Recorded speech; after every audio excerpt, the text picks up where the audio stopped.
Good evening everyone. सो बात कर लेते हैं मार्केट ने आज कैसे काम किया, हमने क्या डिस्कशंस कर रखे थे। सो मार्केट में अनएक्सपेक्टेडली मतलब एक बहुत ही बड़ा गैप डाउन हुआ। मतलब इतने बड़े गैप डाउन का एक्सपेक्टेशन नहीं कर रहा था मैं, बट ग्लोबली न्यूज़ कुछ ऐसे चल रहे थे। सो बेसिकली आपको अगर नहीं पता तो जापान ने अपना इंटरेस्ट रेट 0.25% कर दिया, राइट। एंड जापान एक ऐसी इकोनॉमी है जहाँ पे एक टाइम पे नेगेटिव इंटरेस्ट रेट चलता था एंड नॉर्मली 0 to 0.1 इस तरह से चलता है इनका, ठीक है। बहुत ही लो और ना के बराबर ही इंटरेस्ट रेट रखते हैं। तो ये जो बढ़ाया है इसके वजह से क्या है, जो बहुत सारे बड़े बिग मनी जो होते हैं वो जापान से लोन लेते हैं और बाकी वर्ल्ड मार्केट्स में उसको इन्वेस्ट करते हैं, ठीक है। तो जापान में अब इंटरेस्ट रेट बढ़ने की वजह से ये इतने ह्यूज अमाउंट में ये लोन लिया जाता है कि उसका वो 0.25 भी उनको बहुत इफेक्ट करेगा।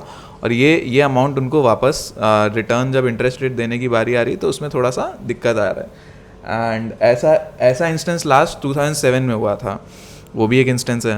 एंड उसके बाद 2008 में एक फाइनेंशियल क्राइसिस आया था, वो एक चीज़ हो गई।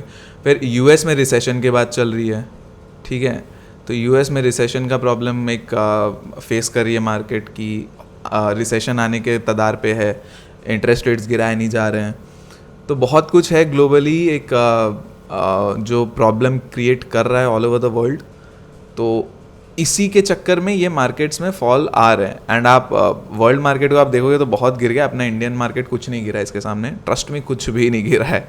मतलब ये कुछ भी नहीं है, आप क्रैश और कुछ है ही नहीं। ये एक बेसिक हेल्दी करेक्शन होगा। अगर 23,000 भी आ जाता है तो एक हेल्दी करेक्शन में ही मानेंगे इसको, ठीक है। उससे ज़्यादा कुछ है नहीं।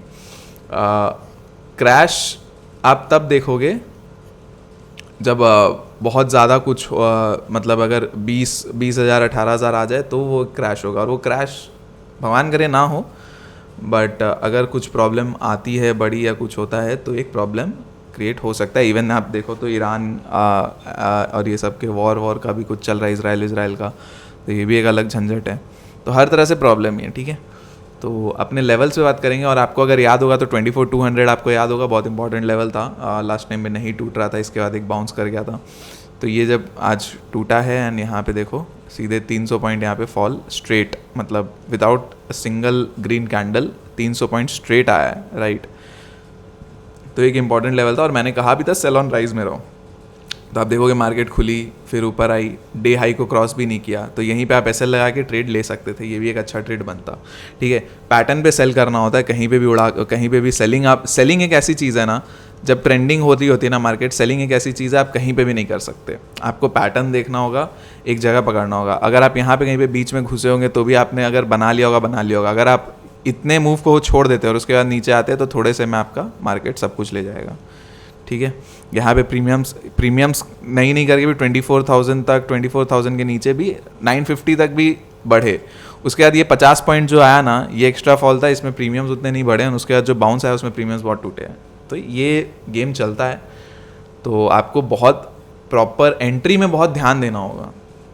आप कहीं से भी कुछ भी एंट्री नहीं ले सकते हो, ठीक है। एंड उसके बाद एक ये डबल बॉटम टाइप्स पैटर्न बना रहा था, इसके ऊपर निकला। देखो मैंने तो यही कैप्चर कर लिया, मेरा हो गया, मैंने कुछ किया ही नहीं। उसके बाद ज़रूरत ही नहीं है पूरे दिन बैठने की, बार बार ट्रेड लेने के लिए, ठीक है। आप एक बार कमा लेते हो, उसके बाद फिर उसको ओवर ट्रेडिंग करके नुकसान करने का कोई मतलब नहीं है, ठीक है। तो ये चीज़ है, तो मैंने ये किया, ठीक है। तो अभी लेवल्स पे बात कर लेते हैं, कैसे क्या है क्या नहीं है, क्या कर सकते हैं। देखो जब तक ये लेवल अब टूट नहीं जाता, आज का हाई 350, तब तक हम बाइंग में अपॉर्चुनिटी तो नहीं देखेंगे और थोड़ा सा सेल ऑन राइज के मोड में रहेंगे। 24,200 और 350 एक इंपॉर्टेंट जोन है। 24,200 के आसपास आपको मार्केट मिलती है, यहाँ से सेलिंग पैटर्न बनता है, आप सेलिंग करो। अगर मार्केट 23,900 के लिए निकलती है तो 23,800 एंड इवन फिर फर्दर हम पोजिशनली 23,500 देखने को आ सकते हैं, ठीक है। 350 के ऊपर हम निकलते हैं तब हम स्लोली थोड़ा बहुत बाइंग के लिए जा सकते हैं, अदरवाइज और कुछ नहीं। अगर ह्यूज गैप डाउन खुल जाती है तो आप एक बाइंग आने का वेट करो, उस बाइंग को आने दो, उसके बाद आप सेलिंग में देखो कुछ पैटर्न बनता है। तो जैसे ऐसा कुछ अगर आज जो हुआ इस टाइप का कुछ होता है तो उसको भी आप प्ले कर सकते हो, ठीक है। नेक्स्ट आते हैं बैंक निफ्टी में। तो बैंक निफ्टी में भी एग्जैक्टली वही है, जब तक आप 50,800 के ऊपर नहीं निकलते आप बाइंग तो नहीं करोगे, 50,800 आपका एक रेजिस्टेंस बन के आएगा, तो 50,800 से आपको सेलिंग पैटर्न कुछ मिलता है तो आप उसको प्लान कर सकते हो, ठीक है। एंड अगर मार्केट फ्लैट वैट खुलती है और इसके बाद इसको तोड़ने लगती है 49,800 को, तो आप फिर फर्दर 49,500 तक का भी मूव देख सकते हो, ठीक है। एंड किसी को स्कैल्प अगर करना है तो 50,200 के ऊपर अगर मार्केट निकलती है तो 400 तक के लिए 200 पॉइंट का स्कैल्प कर सकते हो अपसाइड में, किसी को अगर करना है तो। चांसेस कम है बट अगर करना है तो कर सकते हो। नेक्स्ट आते हैं फिन निफ्टी में।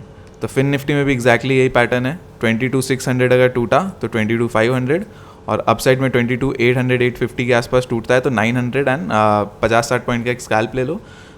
मेनली आप 23,100 के ऊपर ही कुछ बुलिश हो गए, जब तक ये नहीं टूट रहा है आप सेल ऑन राइज में रहो, ठीक है। 22,900 भी आपका एक सेल ऑन राइज पैटर्न में काम करेगा, ठीक है। तो इतना ही है, ज़्यादा कुछ है नहीं। बाकी लेवल्स मैं सुबह अपडेट कर दूंगा, एंड कैसे क्या मार्केट रात भर में करता है नहीं करता है, और सुबह क्या रहता है यूएस फ्यूचर्स एंड एवरीथिंग, तो देखना पड़ेगा, उसके हिसाब से ही लेवल्स डिसाइड कर सकते हैं, ठीक है। अभी एक पैटर्न के हिसाब से और लेवल्स के हिसाब से मैंने बता दिए हैं, तो बाकी हम सुबह में अपडेट कर देंगे, ठीक है। चलिए, पसंद आया तो आप चैनल को सब्सक्राइब करना कंसीडर करिएगा, लाइक करिएगा वीडियो को एंड शेयर करके चलिएगा। सुबह में मैं टेलीग्राम पे अपडेट करूंगा, तो टेलीग्राम आप ज्वाइन करके रख लो, डिस्क्रिप्शन में लिंक है, फ्री टू ज्वाइन है, उसमें आपको गाइडेंस भी मिलती है, न्यूज़ अपडेट्स भी मिलते रहते हैं, ठीक है। चलिए, bye bye, thank you so much.